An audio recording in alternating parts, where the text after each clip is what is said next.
Alors, je vais me présenter. Je suis Bertrand Duchaufour. Je suis parfumeur depuis 36 ans maintenant.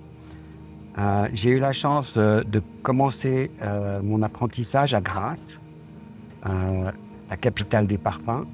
J'y suis resté 3 ans et j'ai rencontré, en fin de compte, dans le cadre de ma scolarité, une fille qui avait mon âge et qui, en fin de compte, adorait les parfums. Elle avait une collection de parfums. Et en fin de compte, elle m'a transmis cette passion. On est devenus petits amis, on est devenus amoureux l'un de l'autre. Et à travers cette idylle, j'ai découvert le monde des parfums. Après, j'ai travaillé sur Paris dans des grosses compagnies de parfums. J'étais employé. Et il y a 13 ans à peu près, je suis devenu parfumeur indépendant. J'ai eu aussi cette belle opportunité de devenir parfumeur indépendant. Et j'ai commencé une carrière donc en solo qui m'a permis de travailler la parfumerie plus comme je le voulais, c'est-à-dire plus de façon artistique plutôt que technique. Je voulais absolument m'écarter de cette voie pour entrer dans une autre voie beaucoup plus artistique, beaucoup plus personnelle, qui me convenait beaucoup. Et je suis devenu donc parfumeur indépendant il y a 13 ans. Et vraiment, c'est mon cadre de travail le plus personnel et celui que je préfère et pour lequel je prends le plus de plaisir.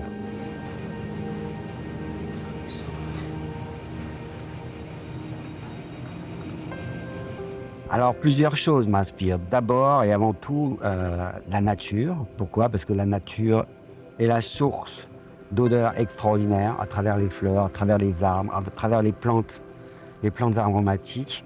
Et pour moi, elle reste la base absolue de mon travail, la base absolue de mes références, de mes sources d'inspiration. Mais il suffit aussi que je rentre dans une atmosphère bien particulière. Ça peut être, je sais pas, l'intérieur d'une église, ça peut être l'intérieur d'un monastère, un cadre géographique bien particulier, pour être aussi inspiré d'une façon très personnelle, très particulière. Et c'est beaucoup, je dirais beaucoup d'inspiration pour certains travaux spécifiques que j'ai à faire. Alors j'en ai créé plein, mais il y en a deux pour lesquels j'aimerais bien parler, enfin que j'aimerais bien décrire. Alors je voulais parler en particulier de 2 parfums, Arianna et Sultry Jungle. Pourquoi? Parce que les 2 possèdent de la tubéreuse absolue. Et j'apprécie particulièrement la tubéreuse. C'est une note florale narcotique épicée, très mystérieuse. Elle est tellement mystérieuse qu'au XVIIIe siècle, sous Louis XIV et Louis XV, elle était carrément interdite dans la noblesse. Elle pouvait être trop dangereuse, elle pouvait droguer ces jeunes femmes et les faire tomber de pamoison, comme on disait. Et il fallait éviter ça absolument. En fait, c'est une note florale richissime, très facettée, avec des consonances un peu épicées, cireuses, comme on appelle narcotiques, c'est-à-dire profondes. Elle enivre réellement. Et elle a effectivement ce don d'être un peu aphrodisiaque. Je l'ai travaillé à travers ces 2 parfums de façon complètement différente. Pour le premier, Arianna, je l'ai travaillé à travers un soliflore, ce qu'on appelle un soliflore. C'est-à-dire que j'ai voulu, en quelque sorte, magnifier la tubéreuse. Elle a le cœur radiant du parfum, avec une note florale purement tubéreuse, en quelque sorte, avec une pointe d'ylang-ylang, d'une chèvrefeuille, mais j'ai fait en sorte que la tubéreuse soit omniprésente. Elle a juste une fraîcheur en tête, un peu bergamote, orange douce, qui lui donne un avenant particulier, une lumière supplémentaire, mais c'est tout. Le deuxième parfum est complètement différent. Sultry Jungle est facetté d'une façon exacerbée presque. C'est comme un diamant, c'est comme une pierre précieuse, de mille feux, avec des tons de couleurs bien particuliers. L'accord floral, basé toujours sur la tubéreuse, est complètement différent. Il est fait de fleurs blanches, mais beaucoup plus contrasté. Il y a du jasmin, il y a encore de l'ylang, mais il y a du gardénia, qui a des effets épicés bien particuliers. Il y a de l'oranger absolu. Et il magnifie aussi la tubéreuse, mais de façon beaucoup plus disparate, dirais-je. En plus de ça, les notes de tête sont épicées, vibrantes, chaudes, accompagnées de contrastes frais, encore une fois, de zeste. Et le fond est basé sur une note boisée très sophistiquée, beaucoup plus structurante, qui donne une verticalité au parfum. Et cette note boisée est faite principalement de vétiver et de patchouli. En fait, la forme du parfum est complètement différente de celui de Ariana.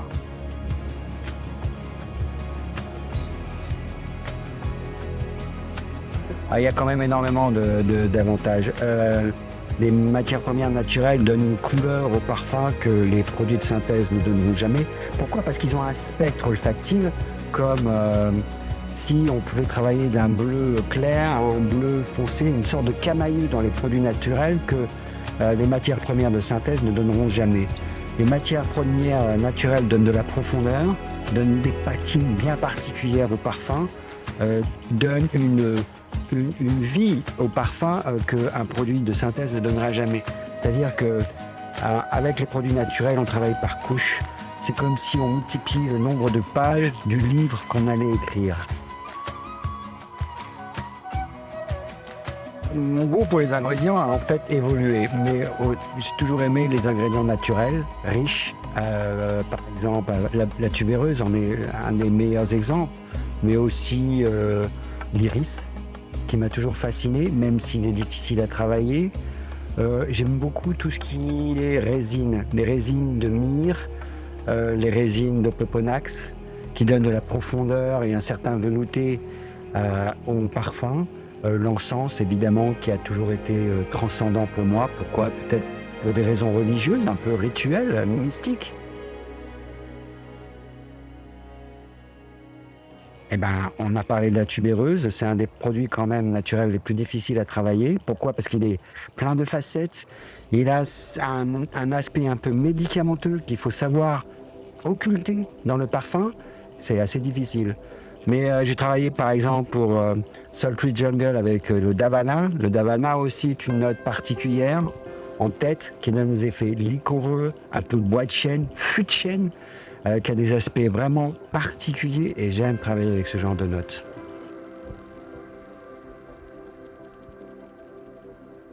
Tout dépend. J'ai travaillé parfois d'une façon presque fulgurante, très très vite, en quelques jours, a suffi à construire un accord que j'ai proposé à Marina, donc la propriétaire de la marque, et qui a été un coup de cœur pour elle. Alors que pour d'autres notes, ça a été vraiment très dur, très long. Je peux travailler quelques heures sur un parfum, de façon générale, jusqu'à presque 1 an. Tout dépendra de la façon dont je m'engage par rapport à l'accord que je travaille et aussi de mon interlocuteur. Et tout dépend aussi de son mood, de sa façon de voir la chose. Tout est aléatoire.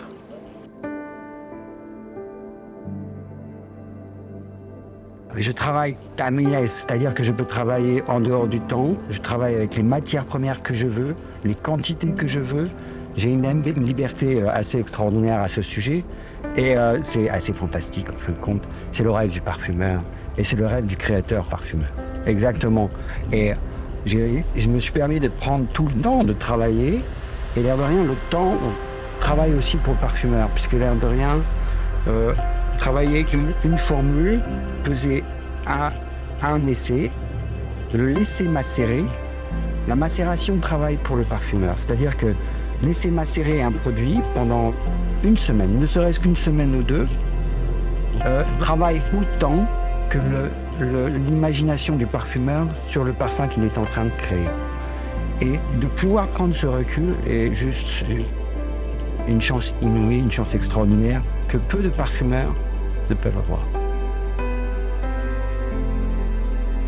Bah justement, cette liberté totale, le fait d'avoir travaillé un spectre olfactif, un spectre, oui, et un nombre d'accords complètement différents les uns les autres, en toute liberté, et de prix, et de qualité, et de temps.